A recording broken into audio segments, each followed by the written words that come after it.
की है कि धर्म जाति संप्रदाय के नाम पर जो ये गंदी राजनीति समाजवादी पार्टी और भारतीय जनता पार्टी वालों ने जो खेला है, जनता पूरी तरह से उनका खेला इस बार बिगाड़ने वाली है। यहाँ तो चुनाव एक तरफा हो चुका है। अच्छा, हमारी तो लड़ाई है ही नहीं है। मौर्या कहाँ लड़ाई में, हम तो उनकी जमानत जब्त कराने जा रहे हैं यहाँ से। क्या बात कर रहे हैं? हाँ बिल्कुल, आप जनता से पूछ लीजिए।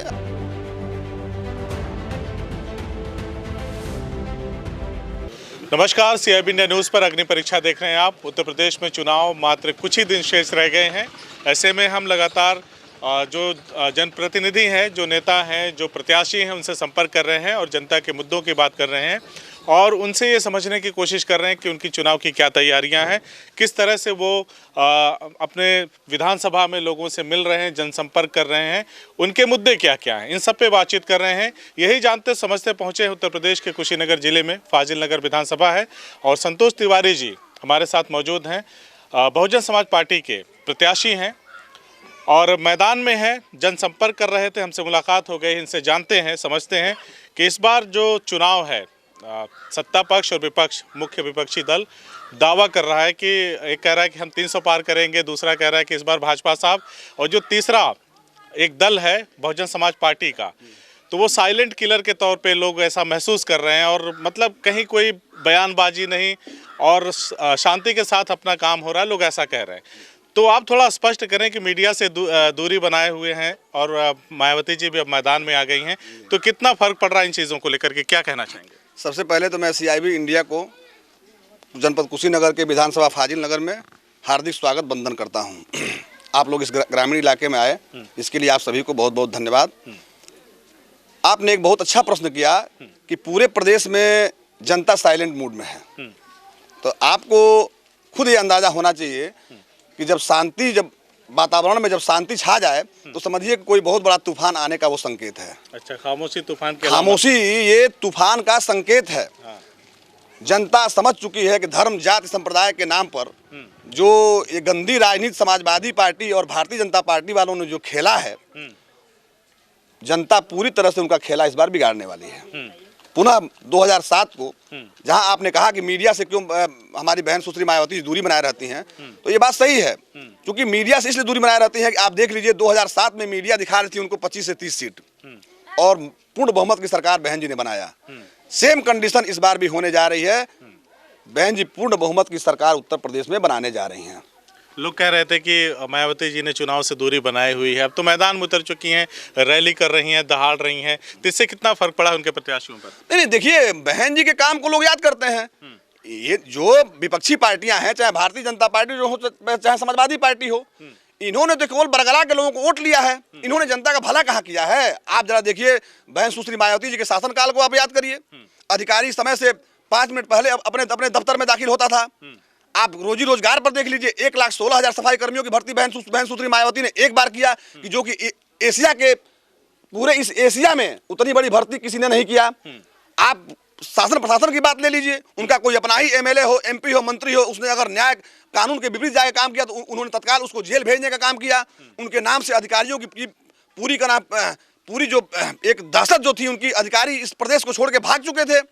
तो हमारे सुश्री बहन जी के आप देखिए, क्या नाम है, अयोध्या में फैसला आया था। अयोध्या में फैसला आया था, कहीं पूरे उत्तर प्रदेश में कहीं एक वायलेंस बता दीजिए आप हुआ हो? बिल्कुल। तो बहन जी के नाम का ये खौफ था कि अधिकारी हनुमान चालीसा पढ़ते थे। जानते कौन सा पढ़ते थे? जय जय जय हनुमान गोसाई, अब मायावती से जान बचाई। क्या बात है? तो जनता इस चीज को समझ चुकी है कि मायावती का आना इस प्रदेश के लिए सबसे जरूरी है। हर हाथ में काम, हर आदमी को न्याय, सामाजिक व्यवस्था का जो ताना बाना है उसको सही ढंग से लेके चलना है, तो मायावती इस प्रदेश के लिए निहायत जरूरी है। संतोष जी, एक चीज़ आपसे समझना चाहता हूं, अभी उत्तर प्रदेश में पूर्वांचल एक्सप्रेसवे को लेकर हाय तौबा मची है। अखिलेश जी की पार्टी के लोग या खुद अखिलेश जी कहते हैं कि वो हमारी देन है, जबकि बाबा जी अपनी उपलब्धि बता के और तमाम चीज़ें हो रही है, रस्साकसी जारी है। उत्तर प्रदेश को पहला एक्सप्रेसवे यमुना एक्सप्रेसवे के तौर पे मायावती जी ने दिया। तब शायद इतनी सोसलेबाजी नहीं हुआ करती थी, इतना हल्ला गुल्ला शोर नहीं होता था काम। तो मायावती जी ने बहुत सारे काम किए, लोग कहते हैं।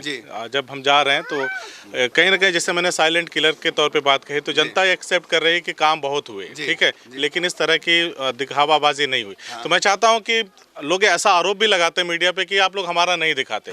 तो मैं अपने चैनल के माध्यम से वो अपने दर्शकों को बताना चाहता हूँ, आपके लोगों को बताना चाहता हूँ, या प्रदेश की जनता को बताना चाहता हूँ, आप वो काम गिना डालिए जो मायावती जी के दौर में हुए थे। अब देखिए, मायावती जी के दौर में सबसे पहले तो मैं शिक्षा पर आपको बताना चाहता हूँ कि लगभग 25 से ऊपर विश्वविद्यालय की स्थापना हुई, इंजीनियरिंग कॉलेज खुले, जो गरीब मजलूम जो लोग थे, जो बच्चे थे, उनके लिए उन्होंने IAS PCS की कोचिंग, निःशुल्क कोचिंग की व्यवस्था कराई। अंबेडकर विश्वविद्यालय आप देख सकते हैं कि कितना बड़ा। तो मायावती जी के क्या नाम है, मेडिकल कॉलेज देखिए, आयुर्वेद मेडिकल कॉलेज देखिए। तो मायावती जी के विकास के बारे में बताते बताते घंटों लग जाएगा। हाँ, उनके विकास को इतनी जल्दी नहीं बताया जा सकता है, उसके लिए कम से कम 22 से 24 घंटे का समय चाहिए सब काम को लेने। लौटते हैं आपकी विधानसभा की तरफ जी। बसपा से कभी स्वामी प्रसाद मौर्य कद्दावर नेता रहे, फिर उन्होंने बसपा छोड़ दिया, भाजपा में गए, भाजपा छोड़ दिया, सपा में आ गए हैं, और आप ही के विधानसभा से वो ताल भी ठोक रहे हैं। तो कितना इसको आप किस तरह से लेते हैं, क्या प्रभाव रहेगा स्वामी प्रसाद मौर्य का यहाँ से चुनाव लड़ना, और आपकी जो मतलब दावेदारी है, आप जो जनता के बीच जा रहे हैं, तो अपने आप को कितना मान रहे हैं कि जनता आपको आशीर्वाद दे रही, प्यार कर रही है? यहाँ तो चुनाव एक तरफा हो चुका है। अच्छा, हमारी हमारी तो लड़ाई है ही नहीं है, मौर्य कहाँ लड़ाई में, हम तो उनकी जमानत जब्त कराने जा रहे हैं यहाँ से। क्या बात कर रहे हैं? हाँ बिल्कुल, आप जनता से पूछ लीजिए, आप तो पूरे विधानसभा घूम रहे हैं। वो तो कह रहे हैं कि हम अखिलेश को मुख्यमंत्री बनाएंगे, उनकी झोली में जीत करके सारी सीटें दे देंगे। इनका जो ये बगरूपिया वाला जो रूप है ना, ये उतर चुका है। क्योंकि बगल की विधानसभा पडरौना थी, जहाँ पर ये 3 बार विधायक चुने गए और ये लगातार मंत्री होते रहे। और मैं ज्यादा तो नहीं कहूँगा, एक छोटा सा मैं आपको बता रहा हूँ, एक एग्जाम्पल मैं दे रहा हूँ। एक सड़क है, आप पडरौना विधानसभा में जाइएगा तो उसको जरा देख लीजिएगा। वो सड़क है पडरौना रेलवे स्टेशन से लेकर के और बेलवा चुंगी तक। देखिए, मेरे भाई को याद है, मैं भूल रहा था, तो बेलवा चुंगी तक उस सड़क के लिए कम से कम 200 बार धरना प्रदर्शन हुआ है, और वो एक 500 मीटर की सड़क नहीं बना पाए। इससे शर्मनाक बात क्या हो सकती है, जो कैबिनेट मंत्री बार बार कैबिनेट मंत्री रहा हो, तो उनके जो भी विकास के दावे हैं ये सारे खोखले हैं। वो जात पात की राजनीति किए हैं, अगड़े पिछड़ों की राजनीति किए हैं। तो जनता इस बार अगड़े पिछड़ों की राजनीति में आने वाली नहीं है। सर्व समाज के लोग इस बार यहाँ पर संतोष तिवारी के साथ जुट करके इतनी बड़ी संख्या में हिस्सेदारी अपनी देने जा रहे हैं संतोष तिवारी के साथ, कि मौर्य जी की जमानत यहाँ से जब्त होने जा रही है। अब मैं आपसे जानना चाहता हूं कि आपकी विधानसभा में, क्योंकि आप प्रत्याशी हैं, जरूर कुछ कमियां होंगी, सभी जगह होती हैं, तो कौन सी ऐसी चीज़ें हैं जो जनता को सीधे तौर पे क्लिक करेंगे, उनका लाभ मिलेगा उनको? और जैसा कि हम यहाँ पे देख रहे हैं, मुस्लिम समाज के भी लोग हैं, तमाम समाज के लोग हैं, तो इसको किस तरह से समझा रहे हैं आप, क्या बता रहे हैं लोगों को कि आपको आखिर लोग क्यों वोट दें? देखिए, सबसे बड़ा जो मुद्दा है विधानसभा फाजिल नगर का, वो सबसे बड़ा मुद्दा है रोजगार का। आज़ादी के बाद से आज यहाँ 25-50 लोगों को भी रोजगार देने वाली कोई फैक्ट्री न स्थापित हुई, न प्राइवेट कोई फैक्ट्री है, न सरकारी कोई फैक्ट्री है। तो सबसे बड़ा मुद्दा तो इस विधानसभा के लिए रोजगार का है। सर्वप्रथम अगर यहाँ की जनता मुझे अपना आशीर्वाद देती है तो हम यहाँ पर रोजी रोजगार की व्यवस्था करेंगे, लोगों को स्किल्ड करेंगे, साथ ही साथ हम जो हमारे उद्योगपति मित्र हैं या हम हैं उनको रोजगार की व्यवस्था कराएंगे। जैसे अभी मैं अपने को लेता हूँ, मैं रोजगार के लगभग प्रत्यक्ष रूप से मैं 250 लोग मेरे यहाँ मंथली एम्प्लॉई हैं, और लगभग हजारों लोगों को मैं अप्रत्यक्ष रूप से रोजगार में देता हूँ।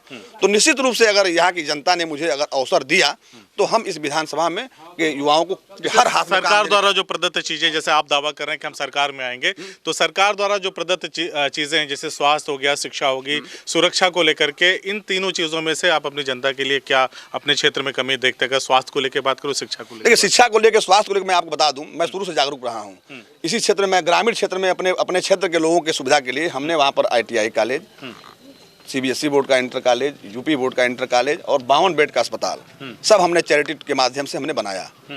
और आज इस क्षेत्र के लोग उस अस्पतालों से, उन स्कूलों से अच्छी शिक्षा ग्रहण कर रहे हैं। मुझे खुशी होती है कि हमारे इस नेक काम का लाभ हमारी जनता को मिल रहा है। और निश्चित रूप से हमारी सोच हमेशा ये रही है कि अपने विधानसभा की जनता को एक अच्छा माहौल देना है, अच्छा स्वास्थ्य सुविधा देना है, अच्छा शिक्षा देना है। तो इसके लिए हमसे जो भी होगा हम अच्छा से अच्छा करने का प्रयास करेंगे। एक आखिरी सवाल मेरा है, आप अपनी जीत को लेकर के कितना आशान्वित हैं, कितना मुतमईन है कि आप जीत रहे हैं, और पार्टी की जैसे आपने कहा कि हम सरकार बनाएंगे, तो ये दोनों चीज़ों को लेकर के कितना आपको भरोसा है कि संतोष तिवारी फाजिल नगर विधानसभा से जीत रहे हैं, जनता आशीर्वाद दे रही है? हमको 100 में 100% विश्वास है कि मैं यहाँ से चुनाव जीत रहा हूँ और बहुत भारी मतों से जीत रहा हूँ जी। तो ये हैं संतोष तिवारी, बहुजन समाज पार्टी के प्रत्याशी हैं। इन्होंने ताल ठोकी है फाजिल नगर विधानसभा से। हालांकि स्वामी प्रसाद मौर्य भी इस विधानसभा से चुनाव लड़ रहे हैं, जो कभी बसपा के कद्दावर नेता हुआ करते थे, भाजपा में गए, भाजपा से अब सपा में आए हुए हैं। लोग उन्हें मौसम वैज्ञानिक के तौर पे, एक रामविलास पासवान थे भारतीय राजनीति में जिनको मौसम वैज्ञानिक कहा जाता था, और नए नए मौसम वैज्ञानिक निकले हैं स्वामी प्रसाद मौर्य फाजिल नगर विधानसभा से। वो भी अपनी किस्मत आजमा रहे हैं। संतोष तिवारी का दावा है कि हम जीतेंगे तो क्षेत्र के लोगों के लिए काम करेंगे, और उन्होंने 2007 से 12 तक जो मायावती जी की सरकार थी, उस सरकार में बहुत सारे काम हुए, उसकी उपलब्धियों को भी उन्होंने गिनाया और कहा कि जनता के बीच जो एक साइलेंस है, मतलब एक शांति है, ये कहीं ना कहीं एक तूफान के आने का अंदेशा है, अलामत है।